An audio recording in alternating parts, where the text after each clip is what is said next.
Goeiedag! Good day, fellow South Africans and citizens of the world. You know what? There's an old English saying, let's go and test the water. Now, if you want to test the water with the current situation in South Africa, a very good place to test it is with state-owned enterprises, because these are going concerns that either generate revenue or they cost the taxpayer money.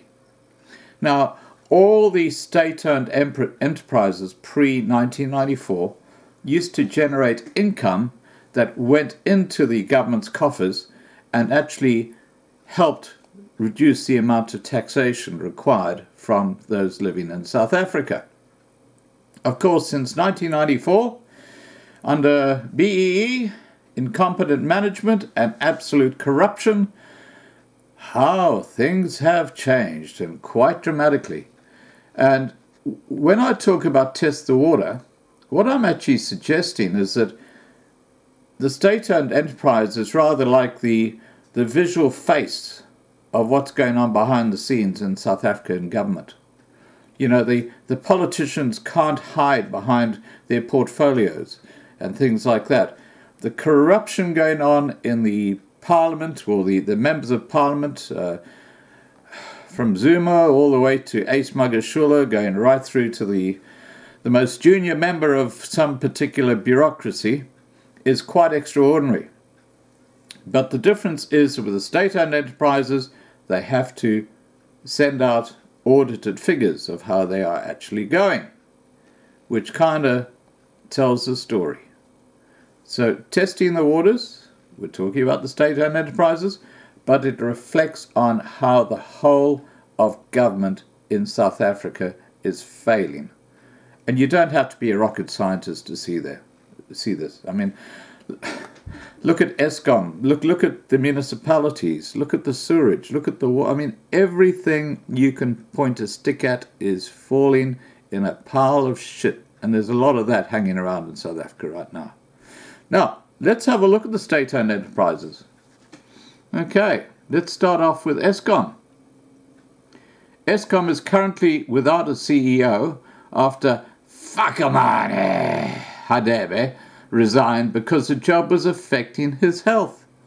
Good one, Fakamane. You really Fakamane Eskom up.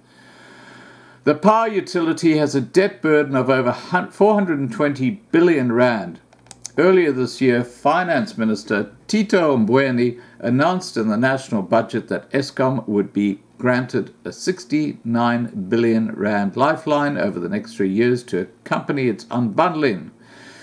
A reorganization officer will also be appointed to carry out recommendations of the presidential task team to help them turn around the entity. The damage done by load shedding and general incompetence has contributed to the contraction of the economy. And we saw that. First 3 months of this year, GDP dropped by 3.2%. That is quite incredible. Okay, what about SABC? You know, the public broadcaster.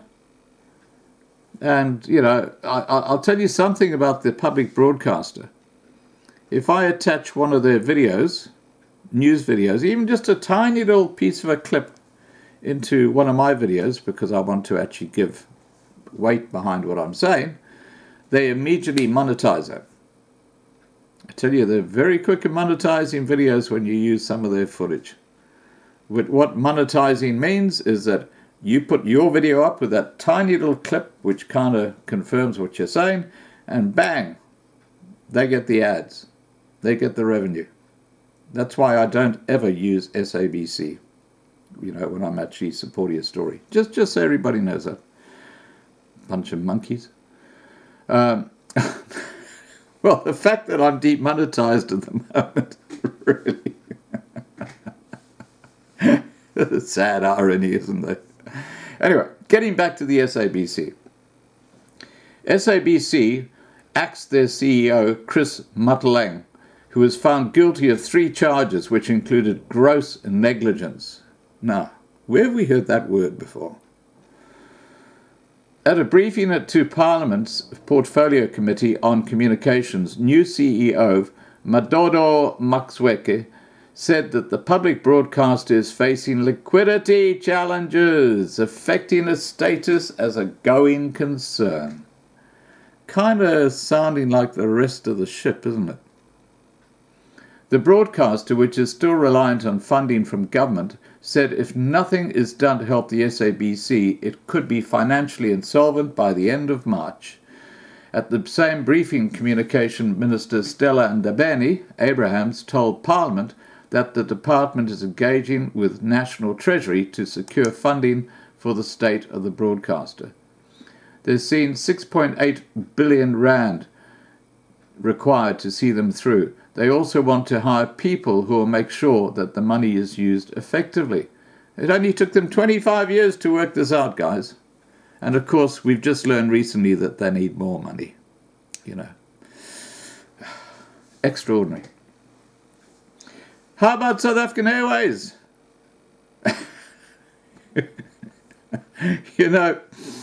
There's one thing about tourism to South Africa, guys, I have to tell you.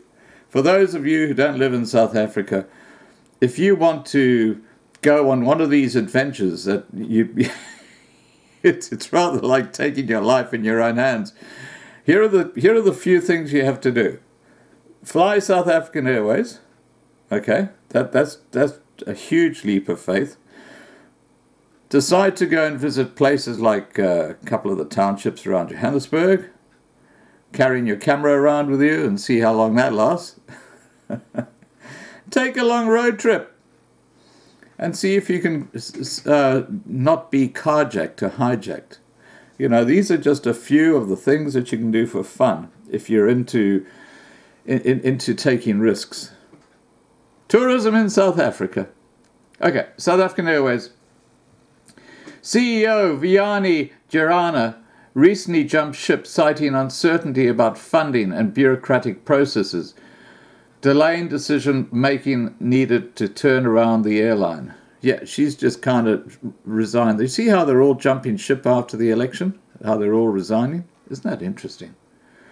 To effect the national carrier's 3-year turnaround plan so that it can break even by 2021, good luck with that, South African Airways requires 21.7 billion rand. According to Gerana's resignation letter, there had been 3 incidents from 2018 to date in which the entity was almost unable to pay salaries due to a lack of funding. The entity was granted 5 billion rand cash injection from Treasury late last year, but the majority was used to pay off creditors. A further 3.5 billion rand loan facility from local lenders will be depleted by June 2019, according to Gerana. Now, what we heard in that press conference is that if the government doesn't step in and give them a bridging loan for 4 billion rand immediately, the staff will remain unpaid at the end of June. And that's what, 2 weeks away from now? Yeah, about 2 weeks away from now. So South African Airways, I don't think it's going to survive the year. I think it's going to be sold off. And that's probably a good thing to do. That'll get rid of some of the corruption. It'll certainly cost a hell of a lot of jobs. Denel, how about Denel? Denel appointed a permanent CEO, Daniel du Toit, in January 2019, but there was a backlash from the Liberated Metalworkers Union of South Africa, who criticized the decision to appoint a white male. Now, isn't that interesting? You hear all these black African names as CEOs of all these companies which are just falling in a heap of shit. But put a white guy there who would probably sort it out and turn it around, and they're jumping up and down. Crazy. Anyway, Denel. Denel had issued a statement defending the appointment by citing the diversity of the Denel workforce. The state arms manufacturer made a loss of 1.7 billion rand in 2018. Well, I think that's par for the course. The entity's revenue dropped from, listen to this. Denel's revenue dropped from 88.4 billion rand reported in 2016-2017 to just over 8 billion rand in the 2017-2018 financial year. Denel's chairperson, Mondlo Shlashla, told Parliament's Portfolio Committee on Public Enterprises in 2018 that the losses were attributed to weak contract management. You know what that means, in other words? Corruption and fraud. That's what that means.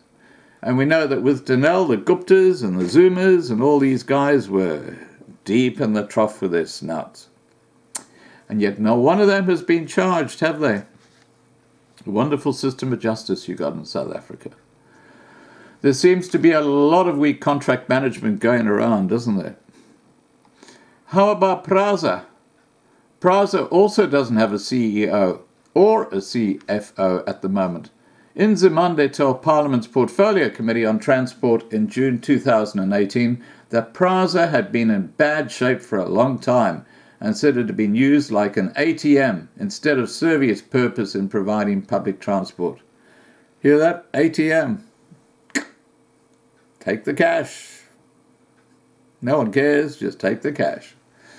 The entity received a qualified audit opinion from the Auditor General for the 2017-2018 financial year.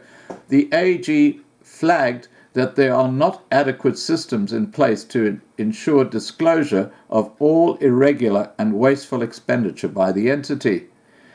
He was also not certain if Prasa could continue as a going concern. The group incurred a loss of 924 million rand. Absolutely incredible. It's going to be tough to come back from that one for Prasa. They're also under the cosh. Other state-owned enterprises struggling in South Africa include the South African National Road Agency, SANRAL, who have been struggling to collect e-toll fees, requiring them to request a 6 billion rand bailout from Treasury last year. Transnet currently doesn't have a permanent CEO or CFO. The company has also appeared before the State Capture Committee of Inquiry due to mismanagement and wrongfully award contracts, some of which went to Gupta-linked companies. This is also predictable, isn't it? Petro SA is facing concerns about its ability to continue operating in the future, following continued weak crude prices, as well as increasing debtors' collection periods, putting strain on its cash flows. SA Express's financial report of 2017-2018 reflected pointless and wasteful expenditure of 42 million rand and irregular expenditure amounting to 408 million rand. They're hoping to turn things around. Good luck with that. You know, there's one common denominator right across all these, well, it's a couple of common denominators right across all these state-owned enterprises. One is corruption, incompetency, and the final thing is debt. And these all used to be profitable entities pre-1994. How about the Road Accident Fund, whose liability is expected to grow from 206 billion rand to 393 billion rand in 2021-2022. The Road Accident Fund may require large increases to the fuel levy in the next 3 years to manage the short-term liability. In summary, South Africa's state-owned enterprises are for the most part bleeding money and completely without proper permanent senior management. And what they reflect, as I said, testing the water, the canary in the room. You can't put incompetent people in charge and expect things to keep on going. And that's exactly what you got with this ANC government. Right from the president down. They might smile, they might make pretty speeches, but when it goes to the actual competency of the job, forget it. They don't have a clue. And that's why South Africa is imploding at all levels. And you just have to, if you live in South Africa, you literally just have to walk down the streets and you'll see signs of that. All right, guys, please remember to subscribe to be kept informed. Ring the bell for the updates and have a great day. Bye for now.